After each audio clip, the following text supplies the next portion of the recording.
Muy buenas noches a todos. Bienvenidos hoy, miércoles 29 de septiembre, a un programa más de Masterclass. En nombre del licenciado Abraham Dávila, quien por cuestión laboral no nos puede acompañar el día de hoy, un servidor Armando Dávalos tendrá el gusto de ser su anfitrión en esta noche y por ello les damos la más cordial bienvenida.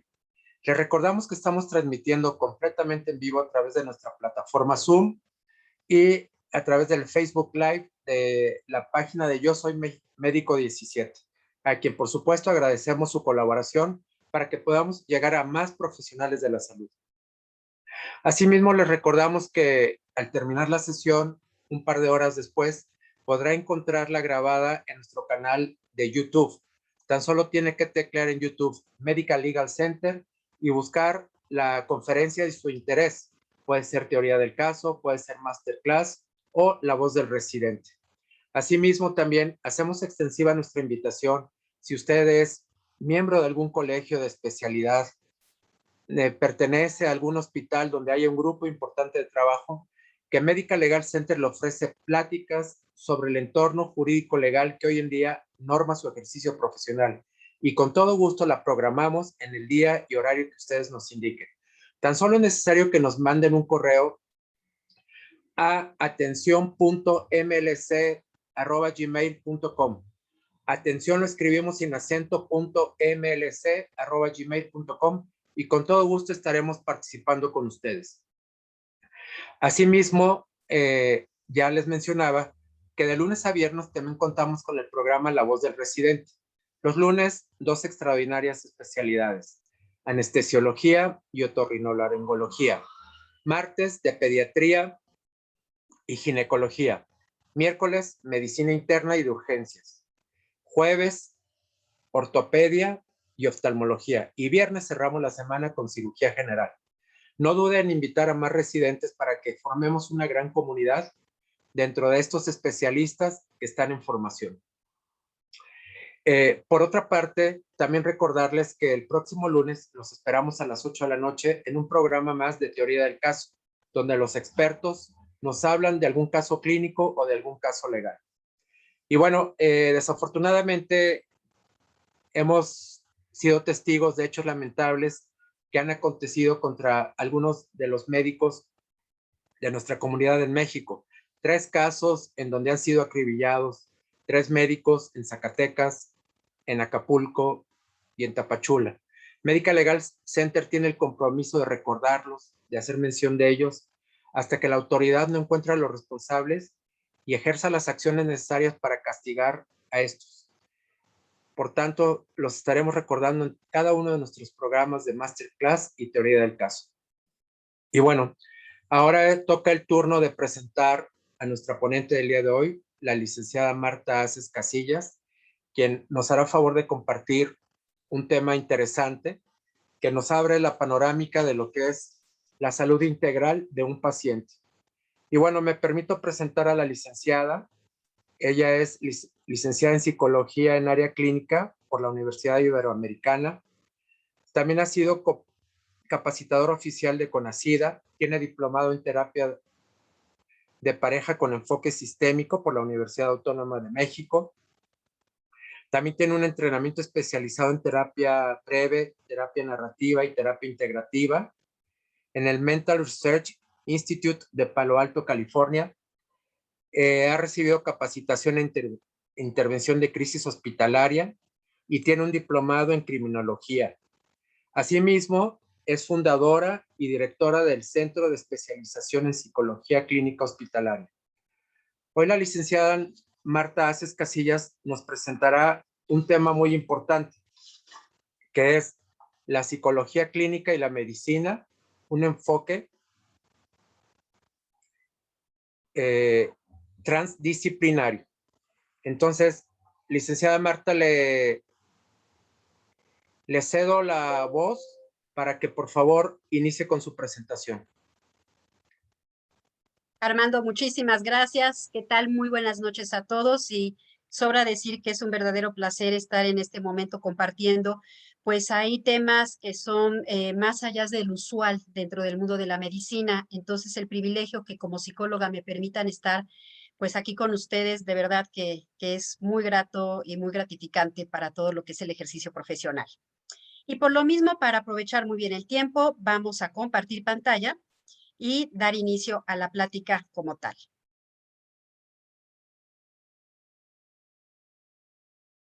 Bien, iniciamos. Y quisiera yo pues plantearles de alguna manera un aspecto muy, muy importante. ¿Qué tan familiarizados están con la psicología?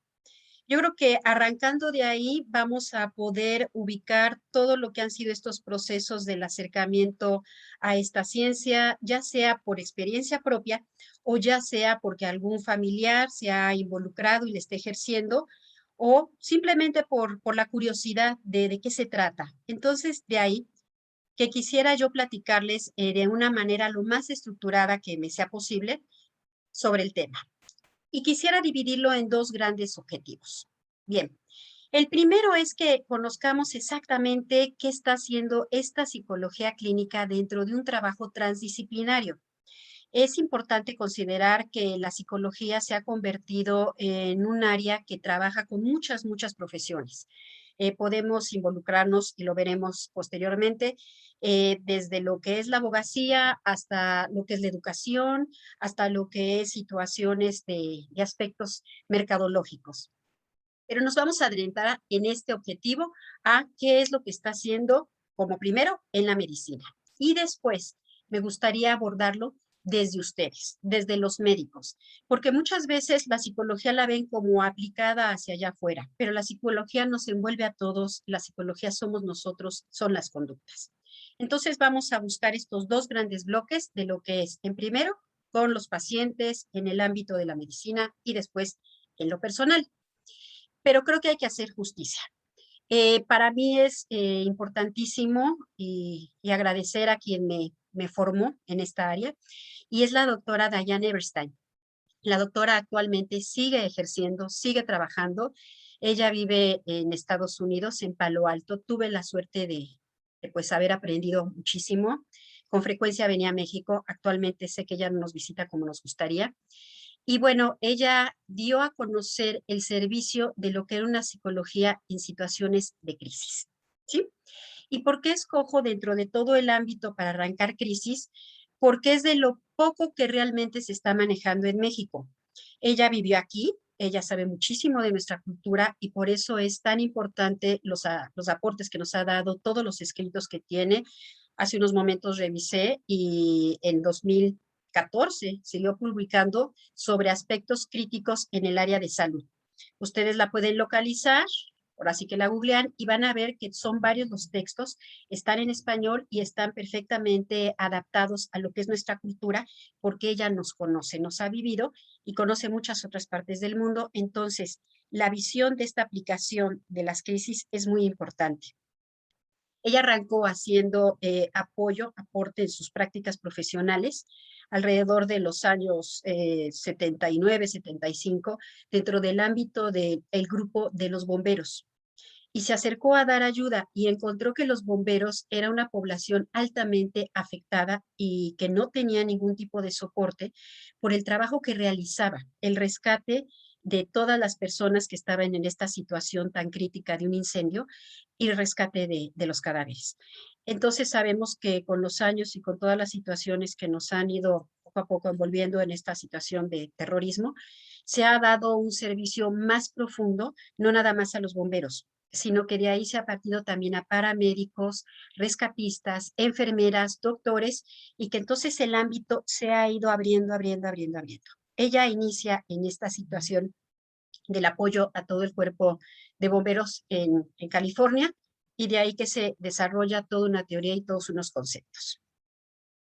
Bien, vámonos a definiciones. Si nosotros no tenemos, creo yo, la claridad de qué conceptos estamos manejando, nos podemos perder, ir y venir en una cantidad de ideas, en unas aproximaciones que aunque se van uniendo en el camino, considero que es muy importante que les demos una ligera checada para que tengamos un mismo contexto, un lenguaje en común y seguir tratando el tema. Estos son los que yo considero básicos, hay más, pero no se trata de armar ahorita la gran cátedra. De esto se podrían hacer muchos diplomados en diferentes vertientes. Pero me gustaría iniciar con básicamente los que aquí ustedes encontrarán. Si alguien tiene sobre el camino, pues evidentemente alguna inquietud y quisiera hablar de otro que yo no he mencionado, por favor, en el chat de las preguntas, con muchísimo gusto al final platicamos de ello. Ahora bien, la psicología clínica. Tristemente me encuentro todavía de que hay un tabú, prejuicio y una falta de conocimiento de qué es la psicología como tal. La psicología es ciencia. La psicología se estudia desde la seriedad universitaria y lleva una metodología terriblemente estricta.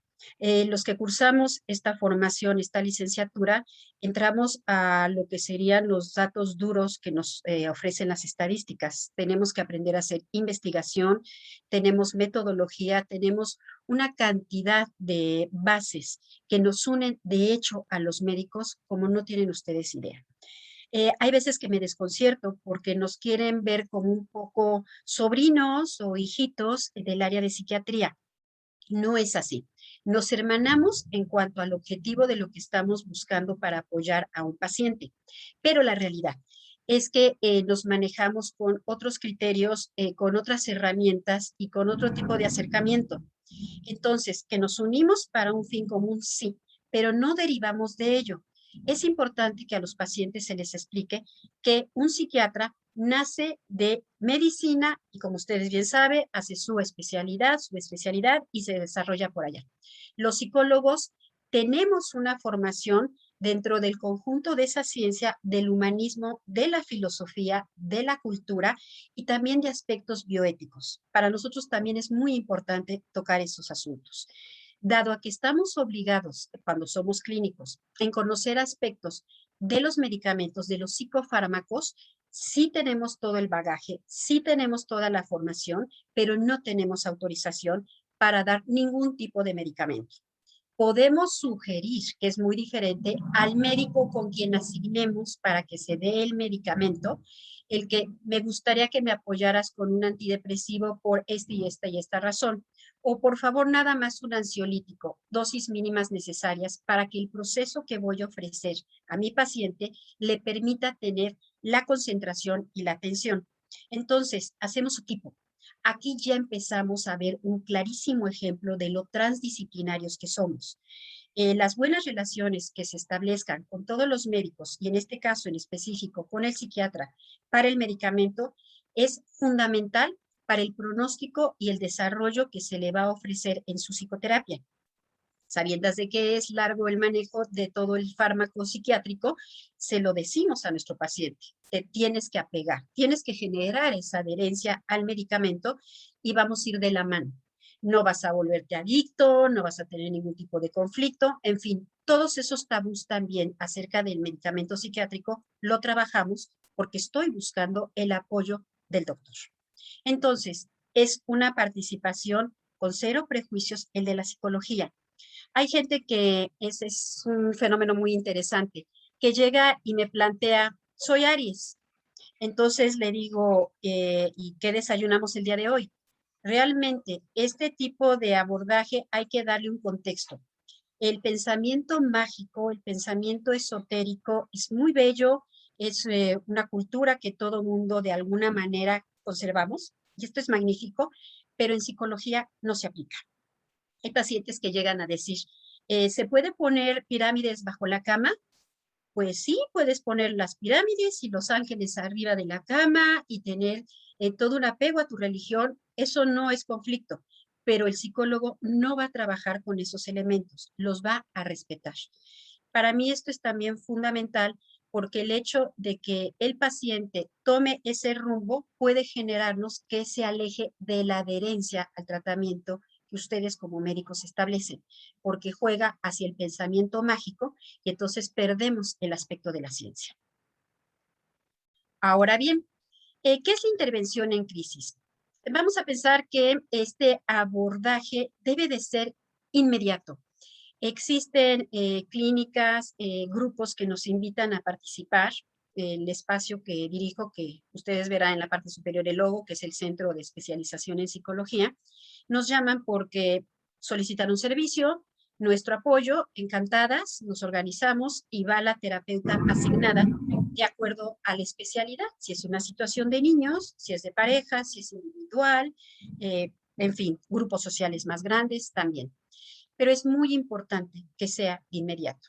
Cuando nos llegan a hablar y han pasado, como los casos de los detectives, más de 48 horas, nosotras hemos considerado, encontramos que se enquista el problema.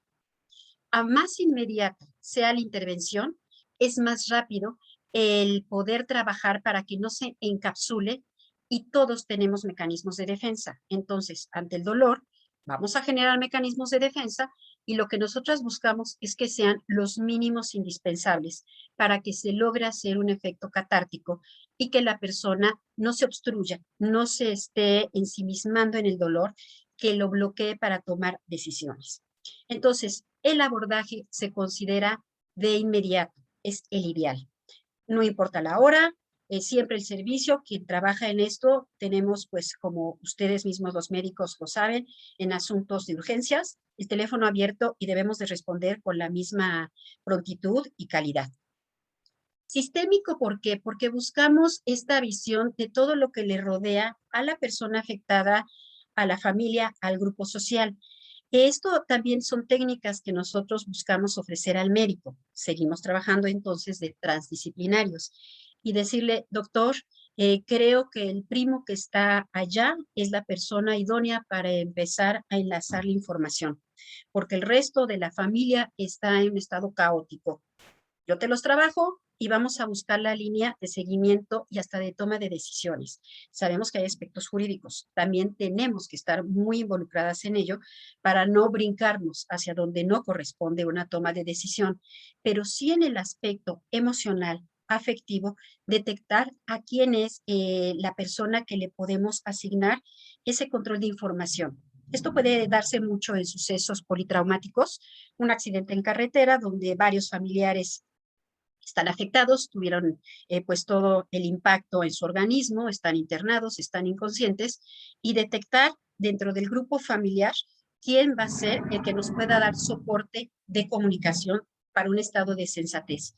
Es todo un entrenamiento y se hace la entrevista muchas veces abierta a los involucrados, pero también eliminando a los que no deben, por muchas razones, puede ser por edad, por actitud, por agresión, por miedo, involucrados en el proceso.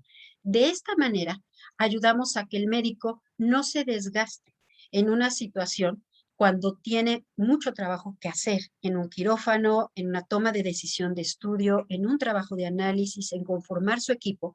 Y es ahí donde nosotros entramos para dar ese soporte, esa escucha, transmitimos información, nos asignan también información que se autorice para dar a la persona asignada o las personas, a veces son dos, para que siga siendo la continuidad de conocimiento de qué está pasando con el paciente afectado directamente o si son varios. Ahora bien, de esta manera vamos a dar como el primer control a la situación. De ahí que se va a formar el marco de seguimiento, bajando la crisis para las otras etapas de la problemática que se esté manejando. Ahora bien, ejemplos. Cuando se da intervención en crisis, les puse pocos de los muchísimos que hay, que puede ser en el área de cardio, puede ser en el área de quemados, con ellos se trabaja muy fuerte, se han tenido experiencias muy interesantes. En lo personal, creo que he aprendido muchísimo, porque además con toda la tecnología, la evolución que se está dando, cómo se le puede dar esta información, vamos a decir, de forma coloquial a la familia, para que las expectativas sean realistas y no venga después este reclamo hacia el equipo médico por la fantasía que se generó o porque Wikipedia nos hizo un mal trabajo de investigación con otros datos de otras personas o que googleen en otras clínicas. Todo el mundo tenemos derecho a investigar, pero hay que dar la realidad y el contexto de la geografía donde nos encontramos. Este trabajo estamos prácticamente obligados los psicólogos clínicos en intervención en crisis a informarnos al máximo posible, si no les preguntamos a ustedes, para saber qué se le puede ofrecer, qué no se le puede ofrecer a los familiares de los pacientes, en este caso estoy hablando de quemados. Otra intervención en crisis que se da con frecuencia es el aborto. En una situación de espontáneos o cuando la mujer toma esta decisión para que no venga a darse sentimientos de culpa y falsos reclamos. Este trabajo también es muy intenso y buscamos que se tenga mucha madurez en quien va a trabajar en ello, porque las referencias que se dan de vida son muy fuertes. Aquí quiero hacer un pequeño paréntesis. El hecho de trabajar en toda esta área nos lleva y nos obliga a tener nosotros un trabajo personal muy estricto, a tener una agenda personal. Esto quiere decir nuestro código de creencias, de valores, de visiones del mundo, en donde seamos congruentes en nuestra persona al servicio, porque también los psicólogos tenemos que cuidarlos. También nosotros tenemos que trabajar estas partes por el desgaste profesional que conlleva y por respetar un sistema de creencias personal. Secuestros, tristemente se está presentando mucho. Ustedes dirán, bueno, Marta, pero ¿esto qué tiene que ver con medicina? Que sabemos que los efectos posteriores al secuestro se recupera la persona, regresa a su ámbito familiar. Si no se maneja adecuadamente, va a presentar patología física. El soma va a exponenciar todo aquello que sucedió. Hay veces que sí, fueron muy lastimados, fueron golpeados para sacar información, una cantidad de cosas que todos desgraciadamente hemos escuchado, pero aquí de viva voz de ellos es también llevarlos a esa catarsis para que el impacto sea el mínimo posible en su salud integral.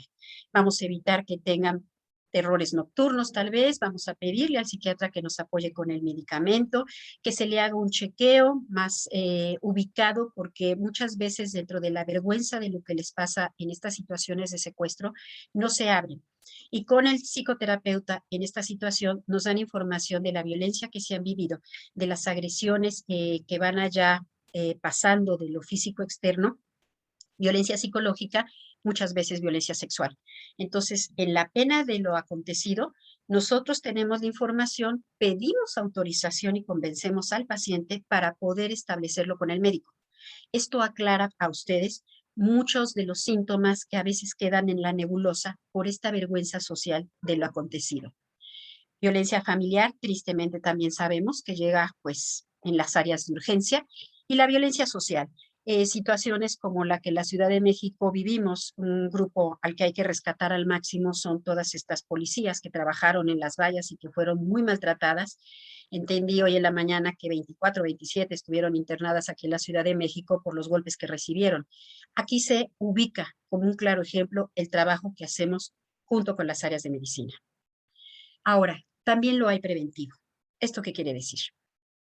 Muchas veces cuando tenemos ya un diagnóstico más claro por parte del médico, en donde la situación pinta ser crítica por las características de edad, de alimentación, de contagio, la comorbilidad que ahorita todos sabemos que existe para COVID, etc., es importante hablarlo para que la familia, inclusive el mismo paciente, estén claros de que la situación puede tornarse difícil y darle herramientas psíquicas, emocionales, para que tenga toda la fuerza, toda la energía que nos sea posible y acepte los tratamientos, tipo de análisis, el internamiento, porque en muchos casos, pues lo sabemos, al no estar informados y minimizar la situación, no fuimos preventivos. Entonces, la recaída o este paciente que exige que salga, darse de alta y que después regrese a unas condiciones críticas que se pudieron haber controlado.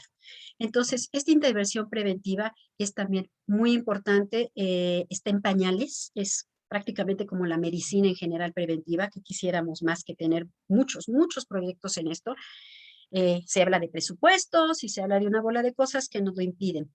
Pero si tenemos esta oportunidad de que se apoye a lo que se va a enfrentar el paciente con esta plática, no solo para él, insisto, con la familia, podemos reorganizar todo y bajar la ansiedad, hasta aspectos de economía, así de simple y de pues evidente, ¿no? ¿Y qué va a pasar con el dinero? ¿Quién lo va a manejar? ¿Dónde están las cuentas? ¿A quién se lo quieres asignar para toma de decisión? Eso tranquiliza al paciente. Y entonces la familia también se reestructura. Aquí se da un crecimiento sistémico. Todos van a crecer de una forma muy dura, pero así sucede. ¿Qué es lo que pasa si vemos el último punto? En el momento en que nosotros le damos claridad a un paciente de lo que puede suceder, de los riesgos, con todo el cuidado, con toda la delicadeza, con autorización de ustedes de la información, pues que es de alto grado confidencial para el manejo, se está viendo que se evita demandas.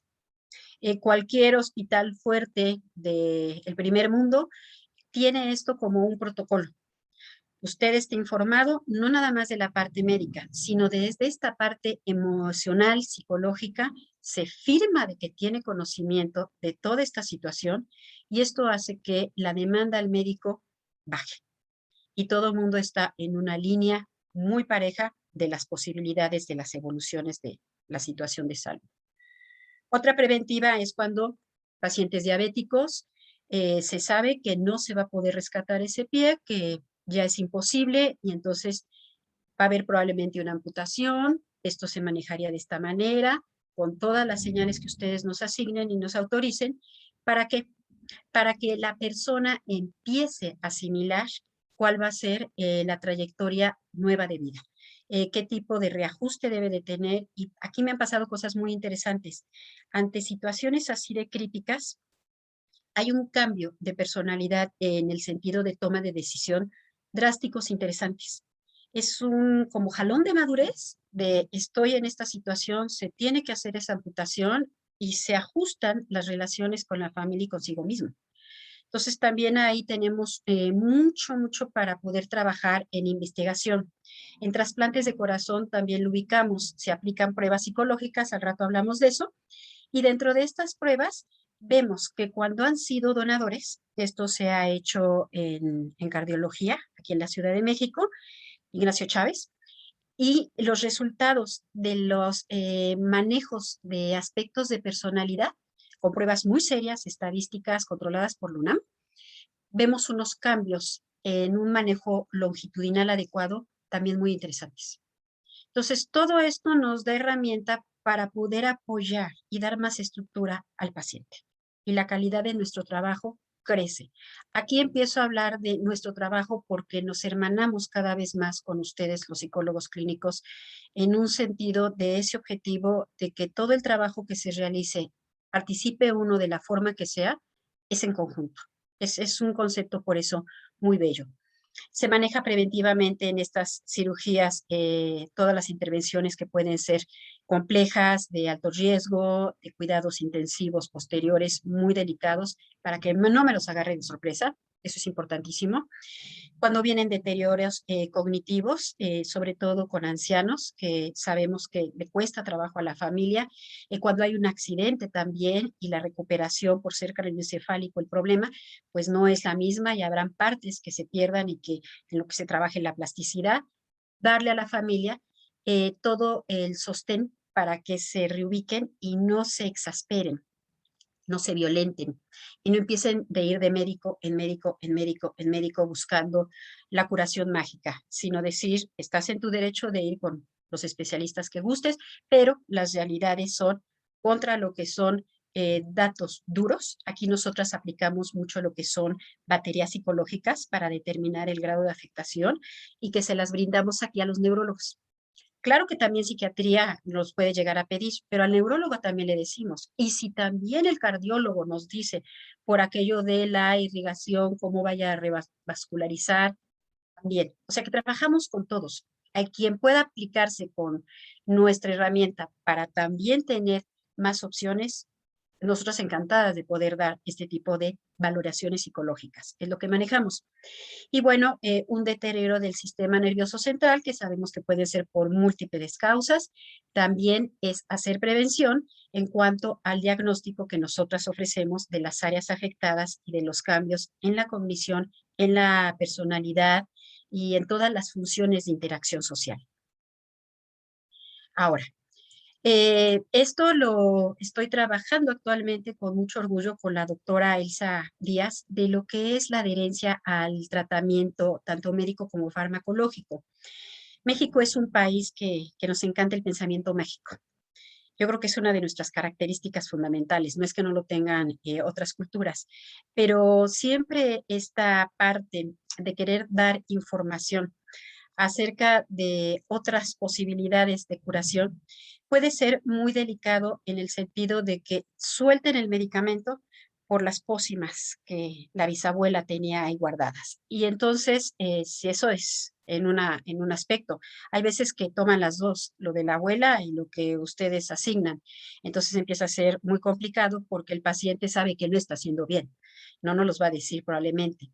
Aquí el proceso del psicólogo es aclarar y hacer ver y qué tan responsable va a ser el paciente o el familiar que esté a cargo del manejo de, el tratamiento de todo lo farmacológico, porque en un momento dado, si se oculta información, nos metemos en un lío muy severo y el médico no sabe qué está pasando.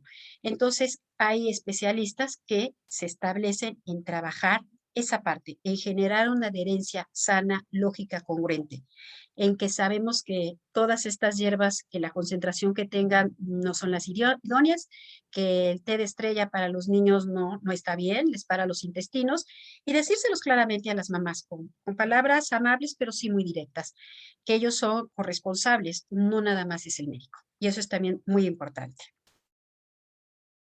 Ahora, ¿en dónde nos encontramos? En las enfermedades crónico-degenerativas. El clarísimo ejemplo que tenemos es en un cuadro diabético, en donde si no se sigue al pie de la letra y empieza a ver, pues ahí el esconder la medicina, el ya me cansé, sale muy cara, me he sentido muy bien, esa es una clásica, pues se nos complica horriblemente después la situación. Y nos puede reclamar el paciente y bueno, como le decimos, es tu responsabilidad. Si desde un inicio buscamos esta adherencia, va a ser una maravilla. En la deficiencia mental, aquí es el trabajo que se va a llevar a cabo, tal vez más de parte de psicología y de neurología, en cuanto a los hábitos. Parte de la adherencia no nada más como tal es a un fármaco, también es a un hábito. Es porque estas personas deberán de dormir más tal vez o deberán de tener más ejercicios visomotores o de pinza, las estimulaciones, el trabajo físico para que busquemos también la actividad que se pueda plasmar de una manera, pues no sé, más grata para la calidad de vida de nuestro paciente. En la patología psiquiátrica, importantísimo, nos hacen muchas trampas, sobre todo cuando hay fiesta y decidimos que sí, que tomamos más alcohol, que lo voy a dejar porque me voy de viaje y entonces tienen ahí rebotes. ¿Quieres estar bien en tu viaje? ¿Quieres estar bien en tu trabajo en concentración? Tenemos muchas herramientas y rehabilitaciones prolongadas. Ya casi estoy bien, voy a dejar la rehabilitación de mi hombro. Tienes que estar lo mejor posible y ya que estés muy bien, vas a seguir con una constante porque ya hubo un problema y los años hacen su chamba y entonces tú ayuda para que las cosas a futuro no se compliquen. Es un simplísimo ejemplo de lo que vemos con mucha frecuencia. Ahora, el soporte a las familias en casos críticos es otra parte que nos gusta trabajar muchísimo con ustedes.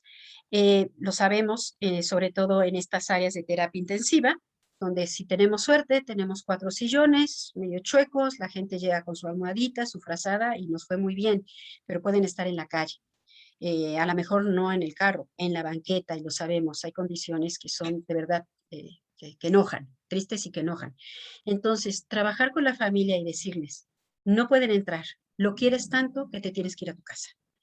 Es confrontarlos de una manera respetuosa, profundamente respetuosa, pero también muy directa. Porque si buscamos lo que llaman los clásicos en México, apapachar, ya no estamos siendo científicos, ya no estamos trabajando directamente. Es establecer, te necesito lo más descansado, te necesito lo mejor alimentado posible, lo más claro en orden en casa para lo que suceda. Y estando aquí afuera en la calle, en la lluvia, malpasándola, vamos a tener más enfermos. Y así no funciona esto. Entonces, es buscar cómo ellos se reorganicen. Hay ocasiones en que vamos hasta las casas de los familiares para buscar ofrecerles un orden. Si ellos nos los autorizan, vamos y vemos y asignamos nuevos roles para la compra del alimento. Hay veces que para preparar el regreso del paciente, esto nos sucede mucho con los pacientes quemados, pues ustedes lo saben, por la exposición a las bacterias y decir, con toda la pena, pero vamos a tener que quitar las cortinas, con toda la pena, pero el perrito se tiene que ir una temporada lejos. Necesito que sea más cloro, necesito que la comida se prepare así. Entonces, este soporte a la familia, generamos un vínculo. que obviamente conforme veamos el avance de la situación, contra que se estabilice, tenemos las herramientas para ir poco a poco separándonos. Parte fundamental de este trabajo es no generar dependencia. En el momento en que generamos dependencia al paciente o a su familia, algo hicimos mal. Es darles herramientas y confiar en que ahí estamos para cualquier situación especial, pero que en su momento nos vamos a deslindar porque no podemos convertirnos como que en esas nanas en la parte de la salud. No, hay que también tener contextos muy claros. El psicólogo trabajamos con contextos muy fuertes. Y bien, todos estos procesos que nos dan crecimiento, yo creo que ya los paradigmas aquí los estamos considerando, son muy importantes. Entramos después a una fase de psicoterapia, que esto es ya las mentadas sesiones de psicología. De voy con mi psicólogo, voy que nos dice con mi loquero, no tenemos problema, el chiste es que se haga el trabajo. Y entonces lo que vamos a generar son autonomías en las decisiones. Nosotros no guiamos la vida de absolutamente nadie. Como yo les digo, con trabajos podemos con la propia, no vamos a guiar la de terceros. Vamos a dar herramientas, opciones, avisos para que la gente tome su decisión, porque es el respeto que les debemos y así es como se va creciendo. Generamos mucho la reflexión, hay el término del insight, si lo ponemos en un lenguaje coloquial es, le cayó el 20. Entonces, cuando alguien en terapia de golpe dice, ya entendí, para nosotros fue una sesión maravillosa. Entonces quiere decir, y ellos solos empiezan a dar su explicación y su visión diferente de la problemática. Entonces es un cambio paradigmático. Cuando llegamos a este punto, ya podemos decir que vamos de salida en el proceso psicoterapéutico. Ahora, el diagnóstico diferencial. Esta es una herramienta que cada vez se utiliza más y estamos pues muy agradecidas en todo mi gremio y en México tenemos instrumentos finísimos para generar este tipo de diagnósticos. Se maneja por medio de baterías psicométricas. La situación es la siguiente. Nada más se obtienen en un espacio que no quiero meter muchos anuncios y que todos es donde han comprado el manual aquel muy actual. En este editorial se maneja toda la venta de las pruebas psicométricas. No se pueden comprar a menos que no se tenga la cédula. Si no se tiene la cédula de psicólogo, no se las van a vender. Y me parece excelente. Antes yo decía, bueno, la llevo, la ven, la registran y listo, regreso y compro material. No, hay que llevarla. Ahora me imagino que teniéndola con toda la situación de digitalizarla y que se baje, habrá otro tipo de control, que se escanee, me parece correcto, pero qué bueno que estén con esa rectitud y con esa puntualidad, porque estas pruebas tienen un peso hasta legal. En muchas ocasiones, trabajando con abogados, no las piden para generar elementos en juicios. Y así como puede ser en un aspecto legal, evidentemente se maneja mucho para diagnósticos. Encontramos que hay gente que puede tener, como aquí mencionamos, personalidades hipocondriacas. Bueno, ok, ¿realmente le está doliendo tanto? ¿Está tan enfermo o está somatizando por la ganancia secundaria? La ganancia secundaria es muy delicada. Hay empresas que piden estos servicios para ver si realmente este ausentismo, esta falta de asistencia al trabajo, se basa en una ganancia secundaria. Y estoy como en unas eternas vacaciones con raros dolores y si se llega a casos ya muy patológicos, pues hay gente que hasta busca que se le interne y han buscado hasta procedimientos quirúrgicos. Las pruebas psicológicas nos ofrecen la investigación de los rasgos de personalidad y de las conductas patológicas. Esto es la clínica dura. Es donde con pruebas como un MMPI, el Inventario Multifacético de Personalidad Minnesota, que está adecuado por UNAM cada 5 años y ajustan los reactivos, nosotras podemos determinar el grado de problemática de personalidad, dónde estamos en un nivel neurótico, dónde borderline y dónde psicótico, para ofrecerles a ustedes un panorama más amplio y que de ahí se tenga la claridad si vamos a invitar a el doctor en psiquiatría o al neurólogo o a otro especialista o hasta dónde hablar con la familia para dar otra contención y otro tipo de aproximación y que no se fomente esta conducta. Los diagnósticos diferenciales son maravillosos también con los niños pequeñines para poder establecer hasta dónde si es un trastorno de conducta por situaciones externas que en casa no estemos manejando controles, límites, contextos específicos en la educación y hasta donde sí tenemos una problemática neurológica, hasta donde este chiquito sí tiene en broca algún tipo de problema o simplemente está tan consentido que no quiere aprender a hablar porque le dan todo sin tener que hablar. Hasta donde hay una madre sobreprotectora que no está estimulando a la criatura porque la cubre y la cuida tanto que la tiene metida en la carriola y bueno, pues así está difícil que aprenda a caminar. Entonces, hacemos el diagnóstico diferencial no nada más con las baterías psicométricas, también nos vamos a apoyar con la entrevista clínica profunda y de confrontación. Esta es una herramienta maravillosa que entra en el expediente que ustedes llevan y así hay un seguimiento y una lógica de cómo evoluciona el diagnóstico que se ofreció en primera instancia y cómo va modificándose. Ahora, vamos a hablar de ustedes. Espero que los tiempos, me voy a apurar porque si no, no nos va a aprovechar esto. ¿Cuántos de los aquí presentes me encantaría saber al final han ido a un proceso de psicólogo, donde ustedes se den el lujo de expresar su cansancio, su enojo, su frustración, su dolor, no nada más en el ejercicio de esta profesión tan confrontante, tan ruda? No es que no lo sean las otras, también los ingenieros tienen líos, pero aquí es que trabajamos los que estamos inmersos en la salud con el dolor y con la pérdida también. Entonces, ¿cuántos de ustedes se han dado el lujo? Los quiero invitar a que se animen.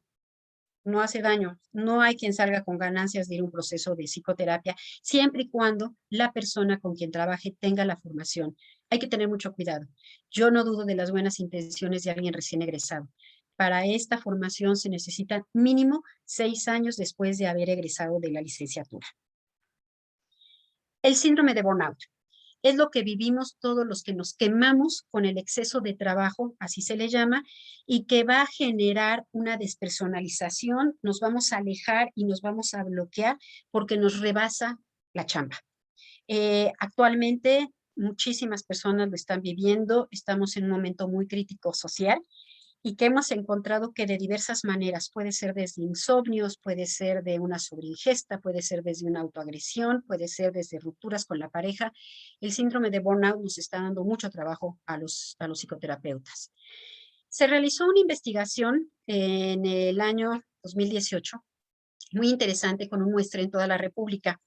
Y esto fue netamente trabajo de psicología, donde buscaron estos factores a considerar en lo que viene siendo aspectos de la depresión. ¿Sí? Entonces, bien, vamos a ver lo que se encontró y vimos los factores que estaban contribuyendo en el medio médico y mucho fue el trabajo. Esto no quiere decir que si lo hiciéramos ahorita vaya a tener un cambio, no lo sabemos, pero en ese año prepandémico encontramos que la depresión se estaba generando a través de la frustración laboral, después de la ganancia económica, después relaciones de pareja y o familia, y luego por situaciones de la propia salud, que nos empiezan a diagnosticar cosas y bueno, esto a cualquiera no deprime. ¿Hasta dónde sí hay una lógica? Pero hasta dónde no porque lo encontremos lo dejemos pasar. ¿Qué vamos a hacer con esto? ¿Por qué? Porque la relación que se está generando, por eso es que esta información se me hizo ideal para ustedes, con los pacientes, empieza a verse muy afectada. Muy afectada y aquí podemos hacer en este espacio un recuento de cómo estamos actuando cuando estamos sobrecargados. Con este burnout, no le quiero llamar depresión, sino una sobrecarga laboral y cómo estamos interactuando con los pacientes. Yo les puedo decir que en momentos críticos, muy críticos de mi vida, decidí hacer un alto por respeto al paciente y por respeto a mí misma. Y decir, no voy a trabajar situaciones críticas, le voy a pedir a los pacientes un pequeño espacio, inclusive a los que estaban en una situación de altísimo riesgo, decir si buscaban coterapia con algún colega. ¿Por qué? Porque nos debemos a ellos y es un respeto a nuestra profesión y a nuestra persona. Entonces es donde yo digo, sí, el ingreso se puede ver afectado, pero ¿qué tanto puedo jugar con cuidar mi salud emocional que va de la mano de la física y hacer una baja ligera de la producción que tenga por cuidar que no me vaya a enfermar? Creo que esto hay que considerarlo. Sabemos que es un tema muy controversial. No lo quiero generalizar porque también es otra tendencia. No me gusta generalizar. Es una opinión de un tema dame un caso específico y te puedo decir mi opinión. Todo presenta diferentes variables, todos los médicos tendrán diferentes variables y cosas que les atañan y les preocupen. Ahora, ¿cuántos buscaron ayuda profesional? Entonces, esto es cuántos se acercaron a un psicólogo y o a un psiquiatra. Sabemos que hay psiquiatras que toman la formación también en psicoterapia. Claro que sí lo hay. Entonces, el chiste es cómo voy a sacar adelante esta problemática y aquí mi posición es no con una sobreingesta de fármacos porque si me bajaron la ansiedad, ya logré dormir, estoy más concentrado y ya no oigo voces. Pero de fondo se desenquistó el problema, porque si no, sí voy a generar una dependencia, ya no es una adherencia al fármaco. Esto también es, por favor, muy importante. El decir, sí, me puedo apoyar con un medicamento, el Tafil es una chulada, dosis de bebé, qué bonito, pero después me voy a enfrentar a la problemática para de verdad solucionar. Creo que ahí es el trabajo base.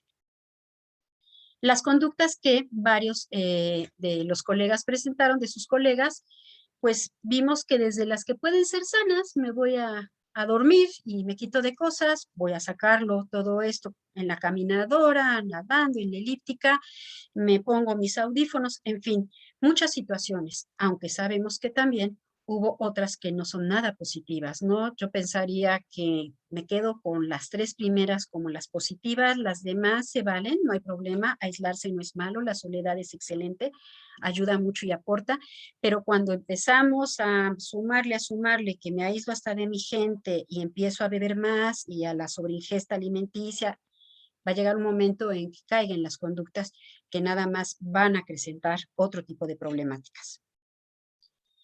¿Qué es ser transdisciplinario? Edgar Morin es un filósofo francés, eh, murió hace poco, y realmente deja una cantidad de información de que el ser humano estamos interconectados más allá de lo que pensábamos. Y sabemos que por eso dicen que somos la especie que hemos tenido más éxito. Ahora hay que entender qué es esto de éxito, como estamos viviendo, porque trabajamos mucho en equipo, porque salimos juntos por un mamut y nos quedamos juntas para crear a los chicos y a cuidar el fuego en esa cueva. Y ese sistema lo fuimos generando. Siempre yo creo que hemos sido transdisciplinarios, pero ahora hay que abrirlo, ahora hay que pedir, ahora hay que atrevernos a decir, ¿me ayudas? ¿Me dices cómo le haces? Porque entonces de veras enriquecemos y no hacemos cotos de poder dentro de todas las profesiones. Creo que esto es lo que rescata una visión transdisciplinaria de una manera muy profunda y que, insisto, ya le estamos viviendo, hay que hacerla muy patente y hacernos abiertos en este equipo. Y por lo mismo, nos va a dar una serie de ganancias extraordinarias. Si en este caso, los que estamos en el área de salud, es nuestro paciente, ¿qué más decirles? Saldrán las cosas lo mejor que se puedan, porque vamos a aportar todo. Y yo creo que dentro de esta visión de equipo, llevamos la carga más ligera. Si yo canalizo a un paciente que tengo en psicoterapia, que le veo una conducta maníaca, ¿por qué no pensar en hablar al endocrinólogo y decirle, doctor, te voy a canalizar a esta persona porque algo no me cuadra? Y oh sorpresa, era hipertiroideo. Entonces, pues que le arreglen su tiroides, que le hagan todo el trabajo que deban y conmigo irá tal vez para otras cosas o se terminó el trabajo. Me pasa mucho con ginecología, hasta donde las mujeres que no son tan curiosas ni metiches con su cuerpo, no saben nada de climaterio. Tienen ahí la noción de la menopausia, última regla y soy una vieja. A ver, sí, pero no. Tienes un proceso previo. Vamos a ser preventivas. Ve, chécate que te estén ubicando tus hormonas, porque estos cambios de humor, estos insomnios, esta intolerancia, esta baja de líbido, lo que ustedes gustan, no es nada más problema con tu relación de pareja. Entonces, por favor, ve a ginecología a que te chequen. Y oh, sorpresa, se les avisa que ya están en un proceso climatérico y que tienen estos cambios y yo me apoyo al 300 en ginecología. Entonces yo necesito la parte médica porque si no estoy trabajando mal creyendo que todo es conductual y todo entra en el medio de los psicólogos. No, tengo que apoyarme y hacer también mi diagnóstico diferencial en base a lo que ustedes me aporten. Ese es lo bellísimo de este trabajo en conjunto. ¿Y qué más decir?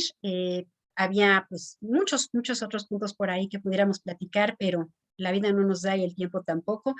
Y pues que en nombre de mis colegas, en el mío, yo llevo 37 años ya en este mundo de la psicología clínica, muy hermanada con ustedes desde hace 27, en ambientes hospitalarios, con prácticamente todas las especialidades, no dejo de aprender, no dejamos de aprender mis colegas y yo, y pues un agradecimiento por este espacio y poder compartir pues lo que estamos haciendo y los que les queremos ofrecer de nuestra parte. Por mí pues es todo en este momento. Si quieren alguna pregunta, alguna opinión, algo que quieran aportar, pues aquí estamos.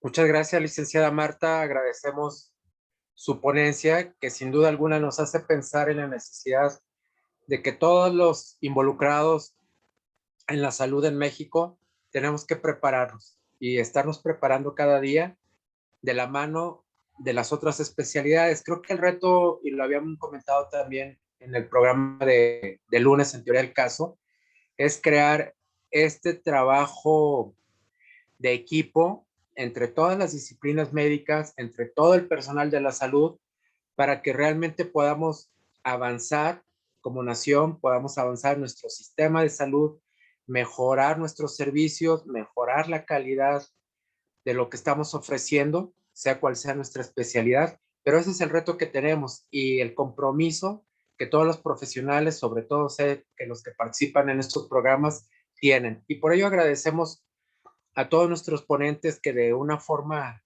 altruista, pues nos invitan, nos comparten y nos generan mayor conocimiento. Entonces, muchas gracias nuevamente. Vamos a dar paso ahora a los comentarios y preguntas que nos hacen los participantes hoy en día. Bueno, pues tiene desde luego muchos saludos, felicitaciones. Y hoy en día nos dicen buenas noches. Les recordamos que hoy es el Día Mundial del Corazón. En especial, bueno, pues a todos los cardiólogos un abrazo fraterno por la espléndida labor que hacen cuidando nuestro motor principal. Buenas noches, saludos desde Coatzacoalcos. Buenas noches, saludos desde Los Mochis. La felicitan, dicen que muy buena plática. El doctor Duque nos saluda a todos. Tenemos también que el doctor Víctor Manuel nos dice buena noche, excelente ponencia y tema desde Ciudad de México. La doctora Ana María García, buena noche, excelente conferencia. Nos da un comentario a la doctora Ana María García. Así es, el hecho de trabajar en el sector salud nos coloca en posición vulnerable. Por lo tanto, es nuestra responsabilidad cuidarnos de forma integral. Y esto en referencia a lo que usted mencionaba, que también los profesionales de la salud, pues tendrían que no solamente velar por la integridad y cuidados de sus pacientes, sino por velar por la salud de ellos mismos, que muchas veces, sobre todo en el sector salud, sabemos que en México estamos rebasados en infraestructura, en organigramas y en recursos. Entonces, esto es muy desgastante y así como usted lo mencionó, el síndrome del burnout nos lleva a situaciones extremas en la parte emocional afectiva o los lleva a los profesionales de salud. ¿Quiere comentar algo al respecto, licenciada? Sí, definitivamente nos están rebasando muchas situaciones. Cada uno tratamos de buscar la manera. Los tiempos no nos los permiten, el compromiso con la familia, en fin, una serie de sobredemandas. ¿Hasta dónde nos tenemos? Estamos como obligados a dar permiso de realizar una actividad que nos deje un espacio con nosotros para entender que vale la pena el esfuerzo, el desgaste que estamos viviendo y que nos dé nueva energía. Si esto es, me escapo 2 horas el domingo a caminar solo, por favor háganlo. Si alguien me dice, me subo a la azotea de mi casa y me asoleo con un libro, háganlo. Y decírselo a la familia sin culpa, porque además esto nos pasa. ¿Cómo los voy a dejar? Porque en estos momentos, a ver, si quieres ver tu fútbol americano, doctor, hazlo y se los avisas y que quieres disfrutarlo solo, si alguien se quiere sentar contigo, que no nos gane la culpa. se trabaja mucho, se ofrece mucho como para que no nos demos estos pequeños premios. Si es la lectura, si es el ejercicio, irse con un amigo a jugar un dominó, sin culpa, por favor. Estos pequeños regalos de la vida hay que tomarlos y tener también el espacio para hablarlo con los pares. Ahora, si me dicen que quieren ir a un proceso de apoyo emocional, no es la psicoterapia per se profunda, existe este proceso que es un apoyo emocional, muchas veces se maneja en 10 sesiones. Se aplica la terapia breve, que es de la Escuela Sistémica de Palo Alto, California, en donde se focaliza mucho el problema, se trabaja con un objetivo específico y la gente sale como muy reconfortada, ya después decide si quiere ir a sacar otros fantasmas. Muy bien.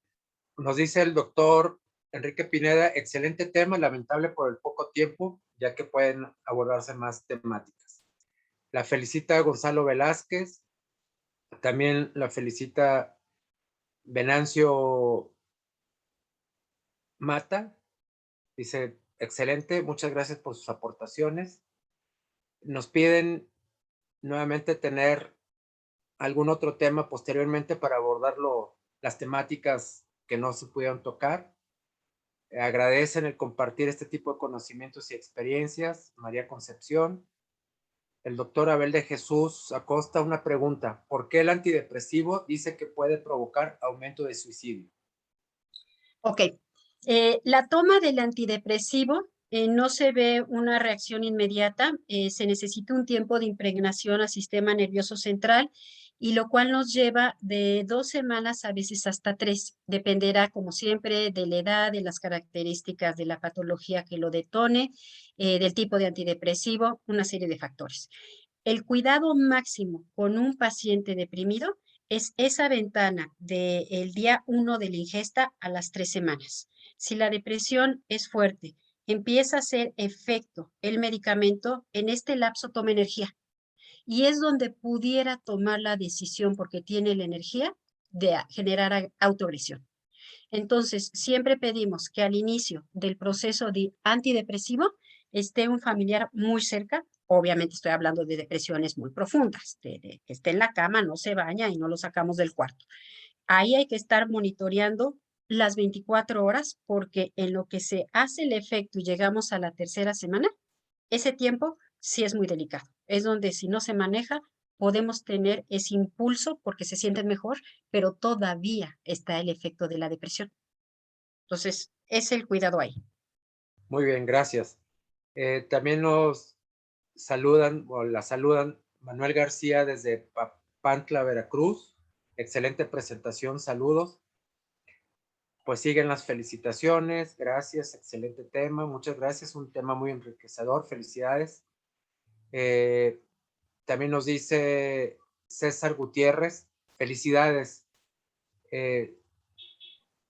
Es importante el papel del psicólogo clínico, su relación con el médico, el equipo de salud y la familia. El psicólogo clínico se convierte en un valioso auxiliar del equipo médico. Eso nos lo dice el doctor César Gutiérrez Samperi. ¿Algún Muchas comentario, gracias. doctora?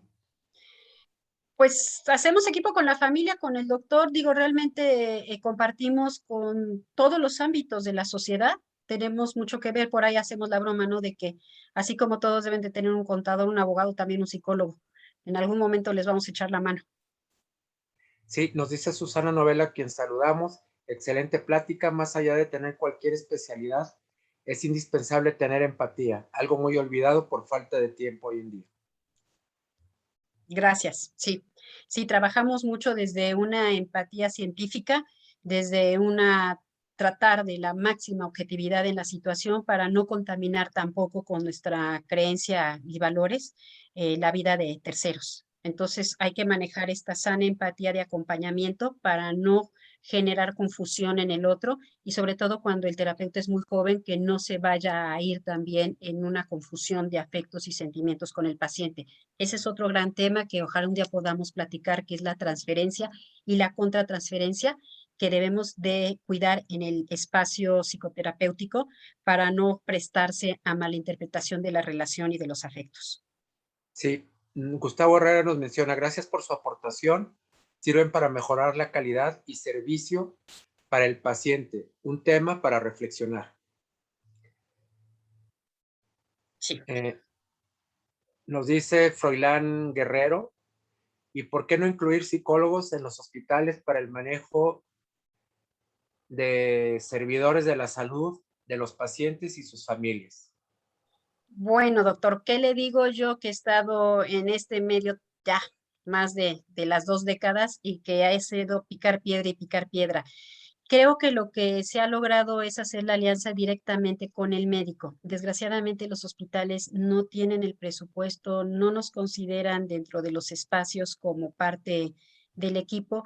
Entonces, creo que la mejor manera es así, trabajar en directo, en conocerse, en buscarse, como todos los especialistas, ¿no? Como el pediatra tendrá al neonatólogo y tendrá quien le pase después al chavo para que ya se vaya con el internista, hacer equipo, porque es un tema de presupuesto, es un tema de espacio, y si a ustedes no les dan las herramientas, insumos e indispensables para poder sacar a los pacientes, y no tenemos pues medicamentos indispensables, pues los psicólogos nos ven a veces como accesorio. Todavía la parte institucional no ha comprendido de fondo el trabajo y lo que podemos aportar.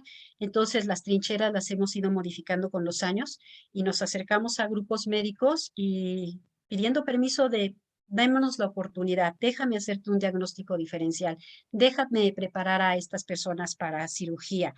Si está muy confuso la adherencia al medicamento, te aporto. Intervención en crisis, ahí sí, regresa la persona violentada, lastimada, ahí podemos aportar mucho y es picando piedra. ¿Qué más quisiéramos que tener departamentos formales de psicología con gente al nivel?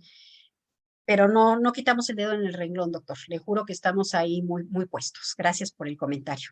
Gracias. Una de las últimas preguntas o comentario de Joaquín Guzmán nos dice, excelente tema. ¿Qué recomendaría para intervenciones preventivas para el estrés y adicciones en personal de la salud?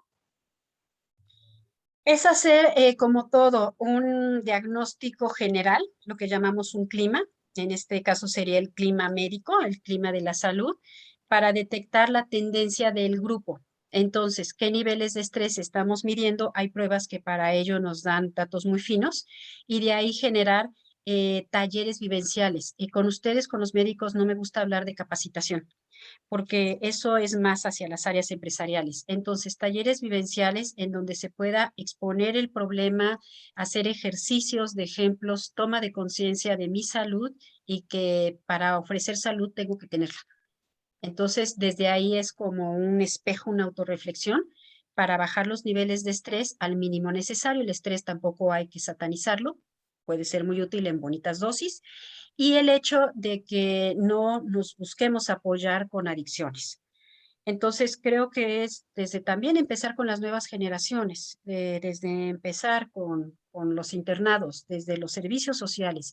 ¿Qué está pasando con estos chicos que tan jóvenes se les avienta un mundo tan difícil?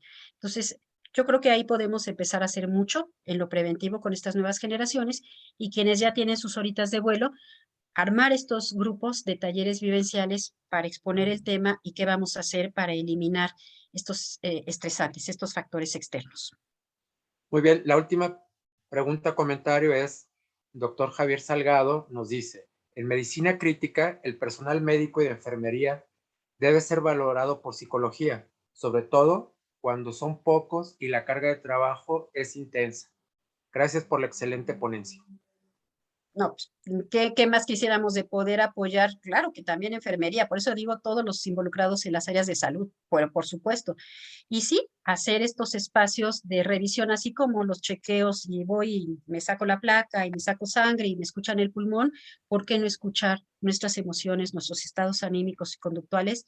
Por ahí alguna vez pensé en establecer de manera formal el check-up emocional y existe ahí el proyecto, ahí está, porque creo que es lo importante, hacernos también nuestro check-up emocional. Nos preguntan, comentan si es factible hacer una evaluación psicológica de forma virtual. Ya empezamos, no es el ideal, pero la pandemia nos está enseñando a otras herramientas. Entonces, es la capacidad de empatía que la pantalla nos permite establecer. Ya tenemos pacientes que nunca los hemos visto y los dimos de alta por manejarlo de esa manera. Entonces, es el interés del paciente de querer salir adelante. Es más, hay veces que es más el cliente que quiere salir adelante para no darle un contexto de patología. Y sí, sí se está pudiendo. Hay que tener un muy buen entrenamiento en el manejo de entrevista, una lectura de todo lo facial, porque estamos perdiendo el resto del lenguaje corporal. Entonces, sí, el entrenamiento tenemos que ubicarlo muy, muy fino para poder generar psicoterapia, inclusive diagnósticos. Mandamos en línea algunos y pedimos que la persona esté en pantalla y nosotros la acompañamos para que no haya mano negra, porque desgraciadamente también sabemos que puede haber mano negra a la hora de contestar los reactivos. Si son con los papás, mandamos el material a los papás y ya ahí es la clínica, la experiencia y se está manejando sobre todo con empresas para generar los diagnósticos y las jubilaciones por enfermedad. Y hemos tenido resultados excelentes. Cansados, sí, de mucho compromiso, muchísimo, tenemos que hacer mucha indagatoria. Lleva aproximadamente unas 8 a 10 horas generar este tipo de procesos. Lo separamos en varias sesiones, sí, sí se está pudiendo. Ya lo estamos manejando. De hecho, por lo mismo de la tecnología, tenemos pacientes en otros países y han salido las cosas bien. Entonces, sí, sí se puede. Excelente. Con esto damos por terminados los comentarios y preguntas. Y solamente para terminar, licenciada Marta, si nos ayuda, por favor, a transmitir un mensaje o conclusión a esta comunidad de profesionales de salud que nos estuvieron escuchando el día de hoy, por favor. Un eterno agradecimiento porque me dejan entrar a su mundo, porque aprendo mucho y esto es para mis pacientes, claro que para mí, pero generamos un sistema entonces muy integrativo y que se dé la oportunidad de acercarse a nosotros, para ustedes, independientemente para el trabajo, pero para ustedes. Puede ser en espacios breves, en psicoterapias cortas, de estas 10 sesiones, pero que se permitan conocer que hay mucha ciencia, si no es que toda detrás de esto, y que no les dé miedo, que no juzgamos, que a final de cuentas todos cometemos errores y no son las elecciones adecuadas, pero esto es vivir. Entonces, si nos equivocamos, pues estamos vivos. Y si vamos a psicoterapia, es que queremos seguir vivos mejor. Entonces, que de verdad se acerque. Es un espacio muy grato. Bueno, pues nuevamente agradecemos a nombre del licenciado Abraham Dávila su valiosa participación y por supuesto la participación de todos los que nos acompañaron en este programa. Les recordamos que esta transmisión puede volverla a repetir a través de nuestro canal de YouTube en Medical Legal Center. Busca Masterclass y por supuesto puede revivir los mejores momentos si es que perdió algo de interés o no pudo estar al 100% durante la transmisión. Lo puede volver a ver y compartir con otros profesionales de la salud. Asimismo, les recordamos que el lunes tenemos una cita nuevamente a las 8 de la noche en un programa más de Teoría del Caso. Búsquenos en redes sociales, Facebook, Twitter e Instagram. Y con todo gusto ahí podrán tener acceso a nuestra programación semanal. Finalmente, reiterarles que estamos a sus órdenes para esta plática o cualquier otra, poderla llevar a su grupo de trabajo. Y con ello tengan elementos en un petit comité para poder tener una mayor interacción con nuestros mentores, con nuestros maestros, con las personas que nos ayudan a exponer estos temas, para que podamos tener todavía mayor profundidad en estas temáticas. Pues de mi parte, agradecerles a todos su valiosa participación. Muchas gracias, buenas noches, que descansen todos. Hasta luego. Gracias. Gracias a todos.